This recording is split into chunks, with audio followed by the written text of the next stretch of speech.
Mahigit 100 pet owners at kanilang mga aso ang nakiisa sa second edition ng Run Ortigas 2023 na inorganisa ng Ortigas Land Katuwang ang Run Rio Philippines.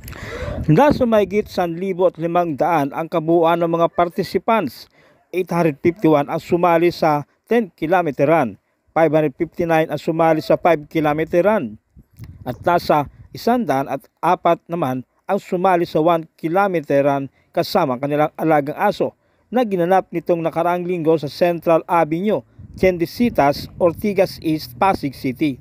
Pagkatapos ng ilang oras na pagtakbo, itinanghal na pinakamabibilis na mananakbo ang mga sumusunod na participants. Nagkampiyon sa 10 km category sina Jackson Kirkir at Joyda Gagnaw na kapwa nagkamit ng cash prize na 8,000 pesos. Second runner-up sina Jonel Gobusha at Maricar Camacho na tumanggap ng 6,000 piso. At third runner-up naman sina Mark Anthony Oximar at Beverly Parale na tumanggap ng 4,000 piso. Nagkampiyon sa 5 km run sina Richie Estampador at Jeneline Isibido na kapwa tumanggap ng 7,000 pisong cash prize.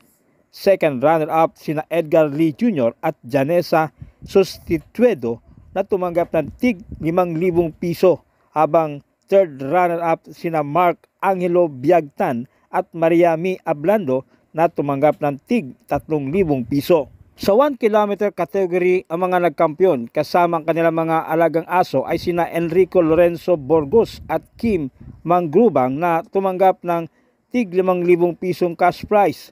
Second runner-up sina Romel Espinosa at Jenna Bilardo na tumanggap ng 3,000 piso kasama ang kanilang mga alagang aso, at third runner-up sina Lady Isis Cabanatan at Alvin Katsyang na tumanggap ng tig 2,000 piso. Okay lang po, enjoy po sa road. Maganda po yung ruta. Madalas ka ba sumali sa ganito? Opo. Pang ano lang? Pang allowance po. Nakatanggap naman ng finisher medals ang lahat ng nakatapos sa fun run. Sumali rin kayo, ma'am?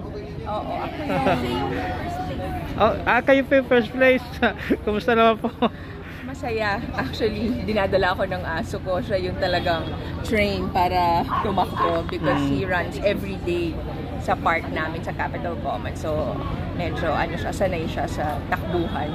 Kumusta naman po yung pagdaraos ngayon ng fun run, ma'am? It's very well organized. So, maganda. And actually, this is our second year. Ang Ortigas Land ay nag-sponsor ng fun run para sa mga fur babies, sa mga may-ari ng aso, pati sa mga fun runners ng 5 and 10K. So, maayos at saka I think everybody's happy. Ano po yung unique ngayon sa fun run na ito? Well, para sa experience ko, unique is nanalo kami. Kasi last year hindi kami nanalo, pero ngayon nanalo kami ni Bart ng aking fur baby. So medyo unique yun na experience at masaya kami. Muling matutunghayan ang Christmas Lights Tunnel na ito dahil random na ang mga Christmas shoppers sa Tiendesitas Mall. Mayroon itong mahigit 2,000 pixels of light. Bukas ito mula alas 6 ng gabi hanggang alas 10 ng gabi hanggang January 7, 2024.